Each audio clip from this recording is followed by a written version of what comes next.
Vasudevaya.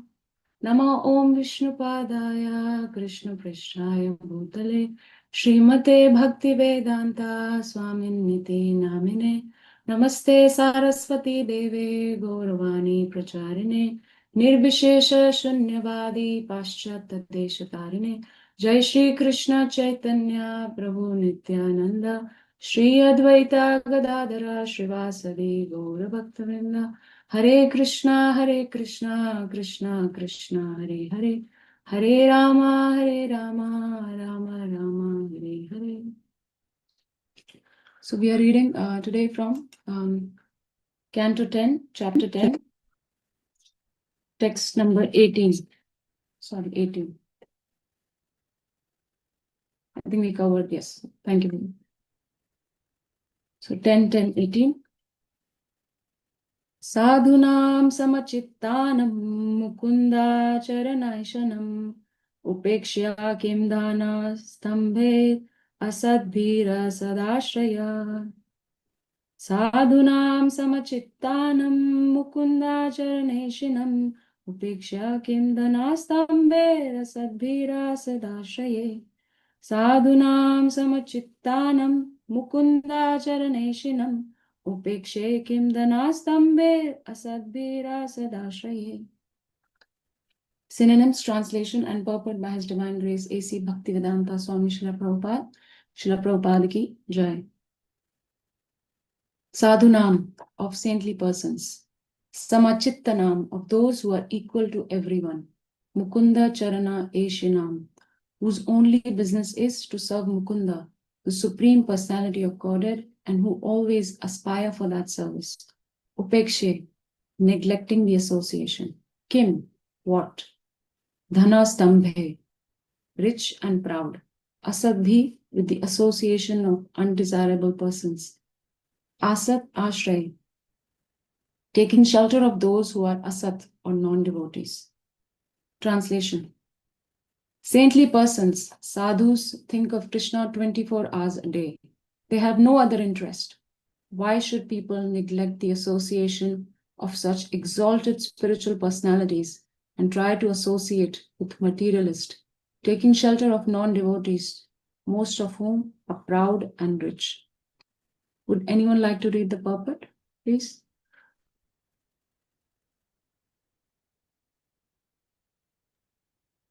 You can read out, Mataji. A sadhu is one who is engaged in devotional service to the Lord without devotion. Bhajate mam ananya bhaktiti swaha karunikaha shahrudaha sarva dehinam ajata satravaha shantaha sadavaha sadhu bhushanaha. The symptoms of a sadhu are that he is tolerant, merciful, and friendly to all living entities. He has no enemies. He is peaceful. He abides by the scriptures, and all his characteristics are sublime. Bhagavad Gita 3:25-21. A sadhu is Savrudaha Sarva Dehinam, the friend of everyone. When then should the rich, instead of associating with sadhus, waste their valuable time in association with other rich men who are averse to spiritual life? But both poor man and rich man can take advantage of the Krishna consciousness movement, and here it is advised that everyone do so. There is no profit in avoiding the association of the members of the Krishna consciousness movement. Narottama Dasa Thakur has said, Satsanga jadi kaino asate vilasa te karane lagila ye karma bandha phansa. If we give up the association of sadhus, saintly persons engage in Krishna consciousness and associate with persons seeking with sense gratification and accumulating wealth for the purpose, our life is spoiled. The word asat refers to an ashaivanava, one who is not a devotee of Krishna, and Sat refers to Vaishnava, a Krishna devotee.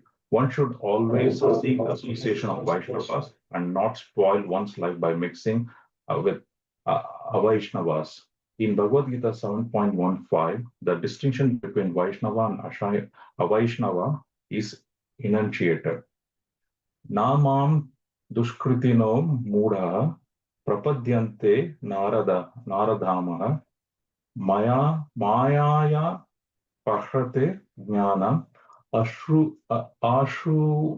ashuram bhava ashritaha. Anyone who is not surrendered to Krishna is a most sinful person, duskrit, a rascal, mudha, and the lowest of men, naradhama. Therefore, one should avoid the association of Vaishnava. One should not avoid the association of Vaishnavas, who is available all over the world in the form of Krishna consciousness movement. Hare Krishna, Mataji, thank you.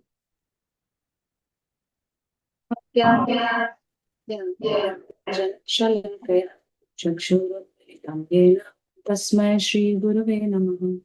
Narayanam namaskritya naram chaiva narottamam devim saraswatim vyasam tato jayam mudirayet. Nashtaprayeshu abhadreshu nityam bhagavata sevaya bhagavati uttama shloke bhakti bhavati nashtaki mukam karoti vachalam pangum langayate girim yakripatam aham vande Shri Guru Dinataranam Paramananda Madhavam Shri Chaitanya Ishwaram Vancha kalpatarubhyascha kripa sindhubhya eva cha patitanam pavanebhyo vaishnavebhyo namo namaha.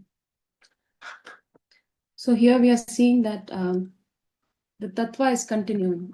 In the last chapter, in the chapter 9, we saw the Leela was happening. We saw how Krishna is bound by the love of Mother Yashoda. And in this chapter, most of this chapter is covering the tattva, the truth, the science, the philosophy behind the Leela. And it is described that both Leela and the tattva, both the pastimes of the Lord and the philosophy, both they are like sweet and savory, and we need both. Because in the absence of one, we cannot understand the other, or we cannot relish the other aspect. So apparently Narad Muni is cursing, but actually, as many of us have spoken before, that it's actually not a curse, it's a blessing. And Narad Muni is described here as a sadhu.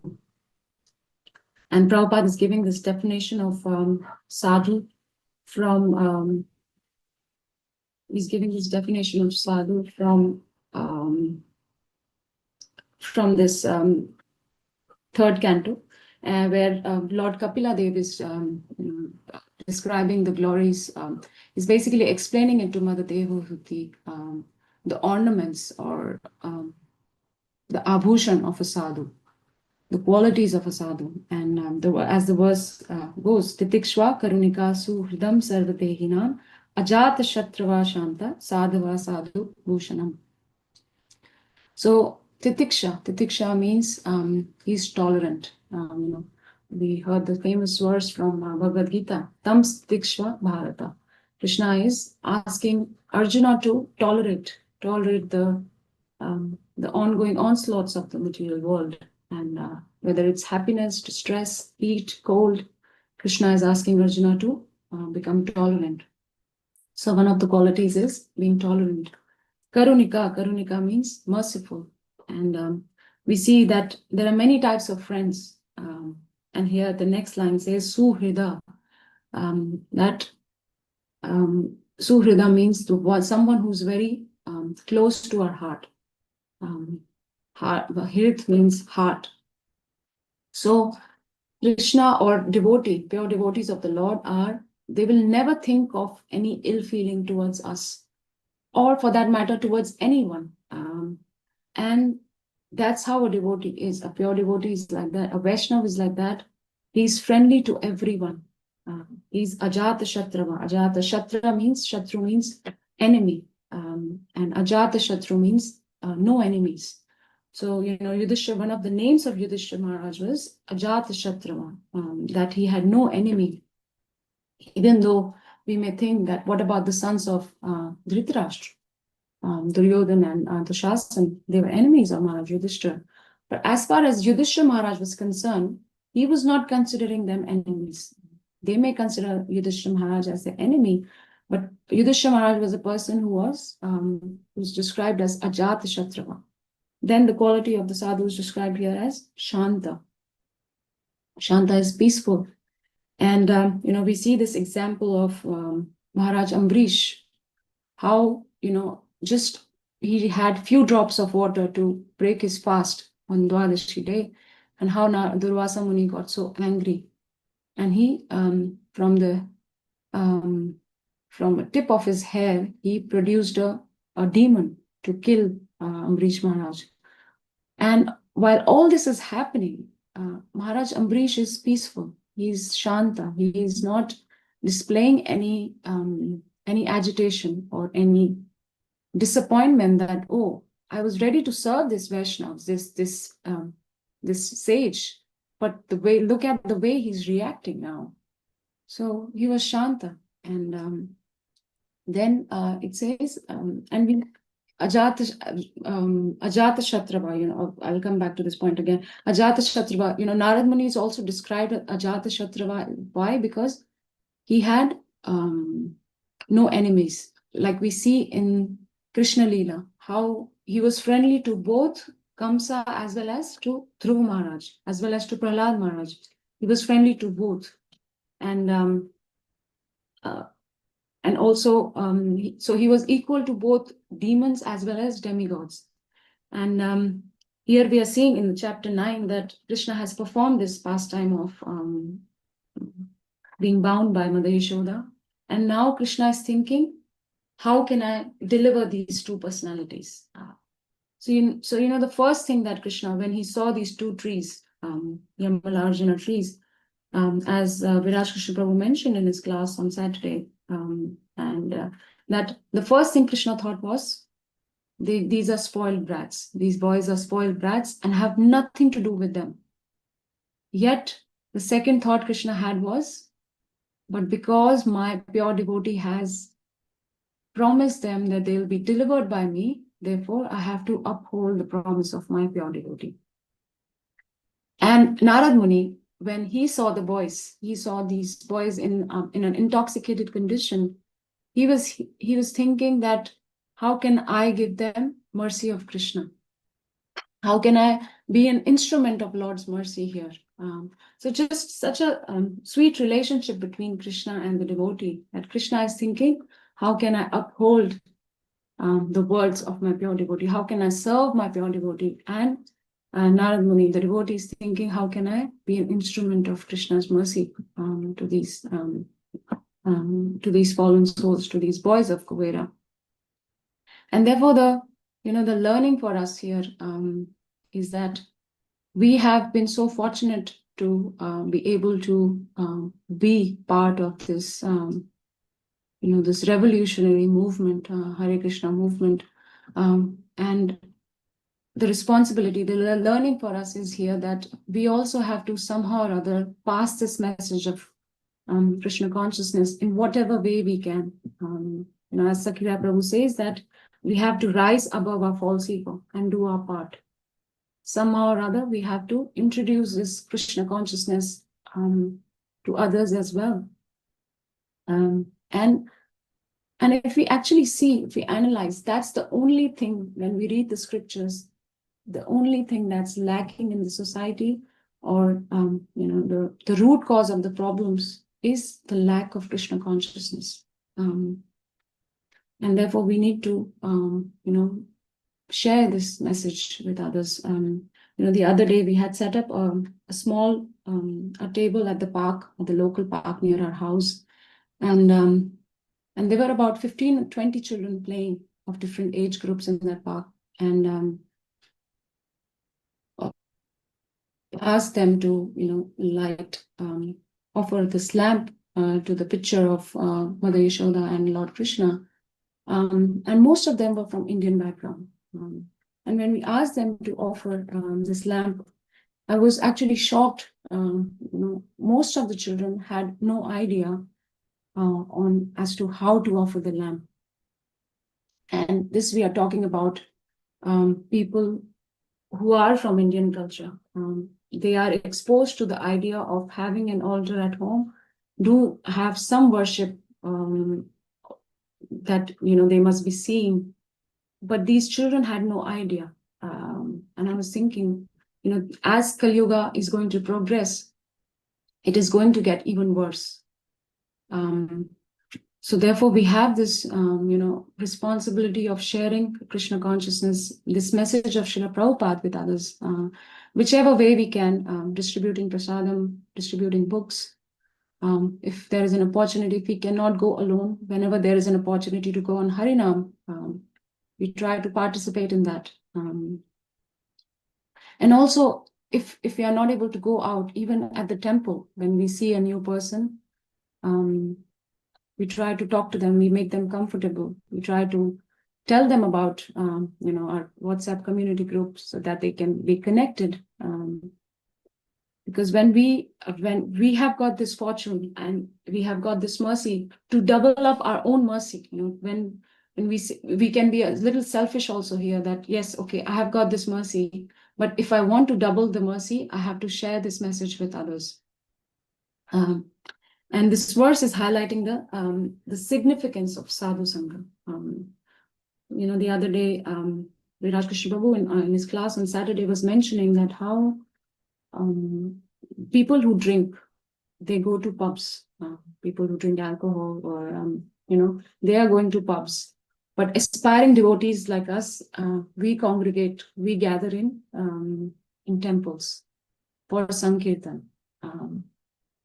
And imagine if there were no devotees in our life. We also would have been doing the same thing, socializing over the weekends, having jobs on weekdays, passing our time like that, and looking at us living like this. Our children would have been doing the same thing.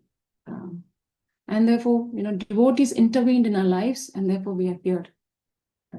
In Canto 1, we see the sages of Naimisharanya. They are performing a sacrifice, fire sacrifice, for the improvement of civilization. So Krishna has left the world, Krishna has disappeared, and Kali Yuga has started to begun. And so the sages of Naimisharanya are thinking of the welfare of the living entities, that how can we bring fortune to these living entities, these fallen conditioned souls, because the situation is going to get worse from here. And while these sages were thinking, they were also doing these sacrifices, fire sacrifices, and they were actually thinking, what effect is these sacrifices making? And the only feeling that they had, that the only effect this sacrifices is doing, is that they were getting black from the smoke of the fire sacrifice. And they were not feeling the enlightenment, or they were not feeling the vision, they were not feeling any hope from these sacrifices. But when Suta Goswami walks in the assembly of these sages, he's a luminary of inspiration, Suta Goswami. And when he started to speak Bhagavatam, then immediately these sages, they were satisfied, they were happy. And after hearing, Suta Goswami speak, the sages recite this verse, Tulayam lavena pina swargam na punarbhavam bhagavat sangi sangasya martyanam kimutashisha. Tulayam lavina. So the meaning, the translation goes that the value of a moment's association with the devotee of the Lord cannot be even compared to the attainment of heavenly planets or liberation, and then what to speak of, worldly benediction in the form of material prosperity. They are for those who are meant for death.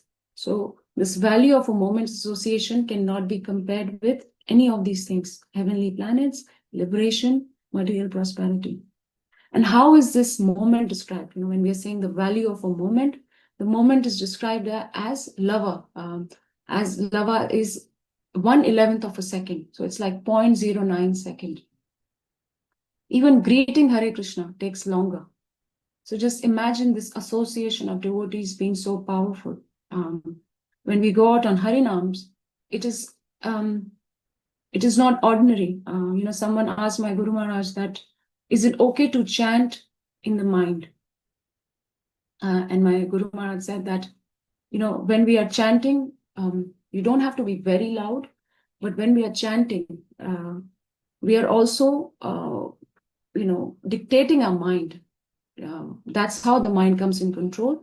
And also, there are living entities around us. There's so many living entities in the room that I'm sitting here, in the room that you all are sitting there. And when we are chanting the names of Krishna, these living entities are being benefited. That's what my Guru Maharaj said. So when we are going on Harinams, my Guru Maharaj used to say that the Harinam when passes on the street, that street becomes special. And therefore that brings auspiciousness to the people who pass from that street later. That's such a nice, thing, that this process is so powerful. Vritrasura, in 6th canto, he's offering these prayers that Mamotama shloka janeshu sakyam samsara chakre brahmata swakarmabhi tvanmayayatma majadar geshe asakta chittasya nanatha bhuyar. So he's saying that I have been in this cycle of birth and death in this material world as a result of my fruitive activities, as a result of my karma. And I have been attached to my body, my mind, my wife, my children, my house, by the spell of your energy, by the spell of your external energy. But I wish to be attached to them no longer. And then, therefore, Vritrasura is simply seeking friendship. Mamotama shloke janeshu sakyam. Sakyam means friendship. I'm seeking friendship in the association of your enlightened devotees, your pious devotees. And that's the importance of this Bhagavad Sangi Sangasya. The opportunity or the great fortune in one's life arises when they are able to come in contact with the devotee of Krishna. Keshav Maharaj says that the day, this is perhaps the most important day in the entire sojourn of the conditioned soul in the material world. The most important day, the day they come in contact with the devotee of the Lord. Why is that? Because it's not only life-changing day, it's a destiny-changing day. Because Krishna says in Bhagavad Gita, how we are in this cycle of birth and death. But when a devotee intervenes, our course of life is disturbed. We are actually elevated to a higher platform. Krishna says in Bhagavad Gita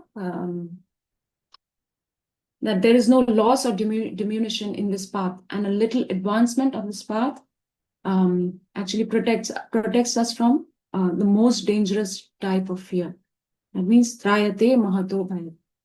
In Madhurya Kadambini, Vishwanath Chakravarti Thakur, before he begins, before he's talking about the journey towards pure love of Godhead, he is asking this question.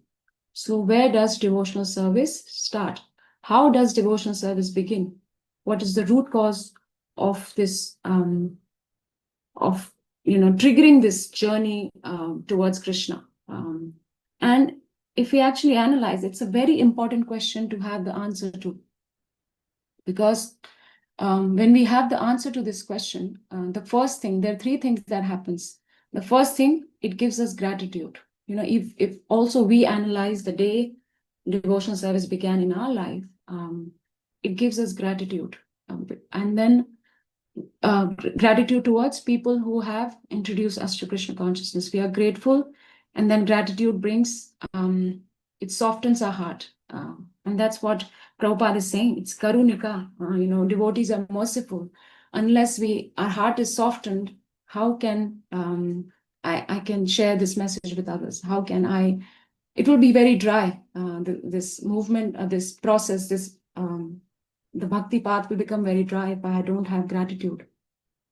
So the first thing that is important is it gives us gratitude. When we have this answer to this important question, where did the devotional service start? It gives us gratitude. Second thing it gives us inspiration to keep going on. devotional service is this path is not easy. But when we remember, then we can continue our spiritual journey. And the third reason, the most important reason, is it helps us, others, it helps all the conditioned souls to make that same journey, that we are going to be, that we are aspiring for. So we are also inspiring others to take the same path. So, Vishwanath Chakravarti Thakur, he's going into a dialogue with himself, and he's asking, and he gives different reasons. Okay, maybe it's karma, but then he says karma arises from material piety. If I have done material piety, that means I have, but that cannot be the cause of bhakti, because bhakti is not external. It cannot be caused by anything external, because bhakti is independent. Krishna is independent. He's Swarat. So then he comes to the conclusion that, Vishwanath Chakravarti comes to the conclusion that bhakti comes from bhakti. So it's the bhakti in the heart of the devotee that is impelling them to reach out to others, that is triggering the journey of other conditioned souls. And therefore Jiva Goswami says that Krishna's mercy follows the mercy of the devotee. And then he gives this example of a thread follows a needle, how devotee's mercy is like a needle. And when they penetrate in our lives, then we understand that Krishna's mercy is also in the form of that thread. Krishna's mercy is also descending in our life, is coming in our life. Therefore, Keshav Maharaj says that a Vaishnav is the hope for a conditioned soul. And if we actually see, without all the Vaishnavas, what would be the world? There is no hope for the world without the mercy of the Vaishnavas.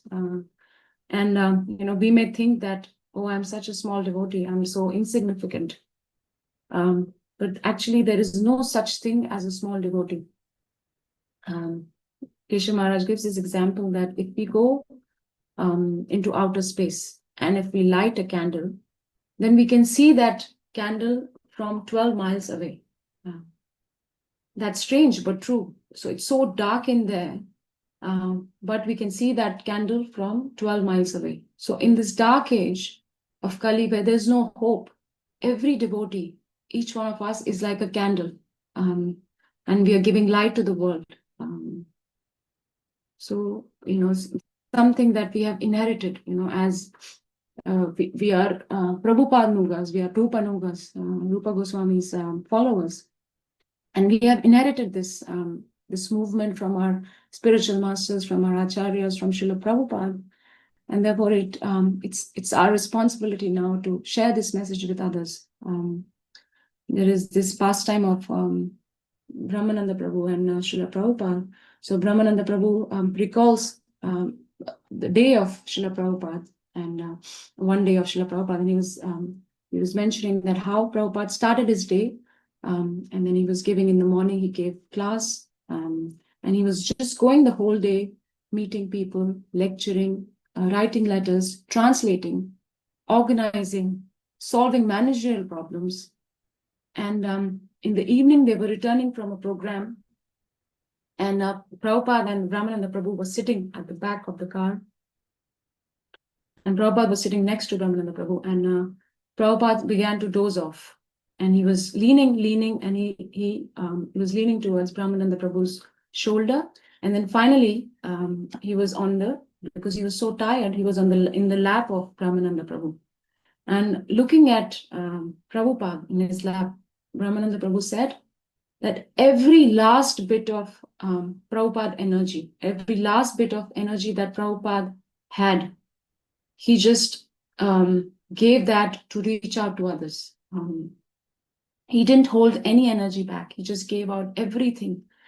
And that's why, Vishwanath Chakravarti Thakur, it actually, it proves that it's actually the bhakti, the intensity of the bhakti in the heart of the pure devotee that impels them to reach out to others. And that's why, Vaishnavas are so incredible. In Bhagavatam, Krishna says, Sadhunam hridayam mayam, sadhunam hridayam tuham, mad anyate na jananti, naham tebhyo managapi.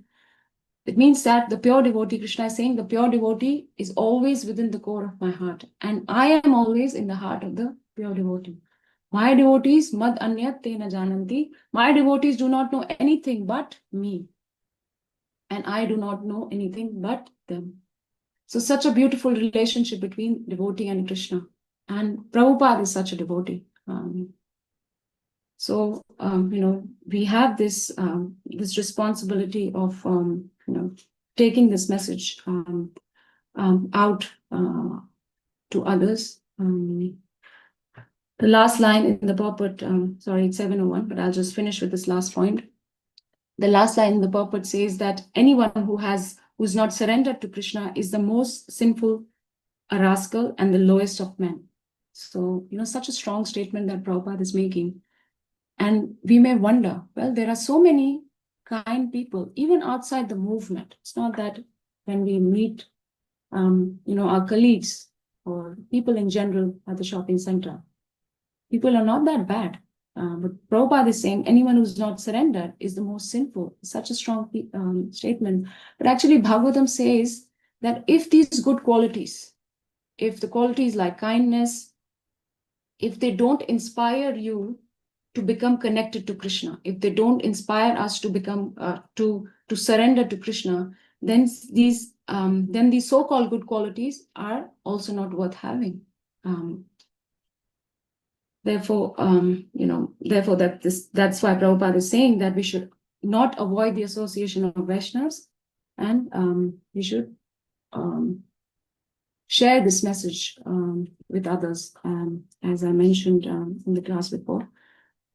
Sorry, I've gone a bit over time. I'll stop here and see if anyone has any questions or any comments, any realization.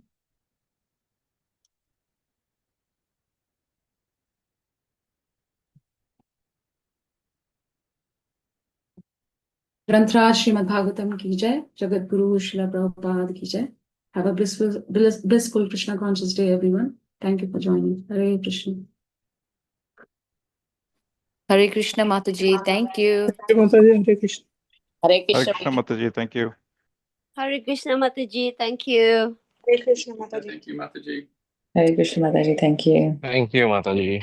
Hare Krishna.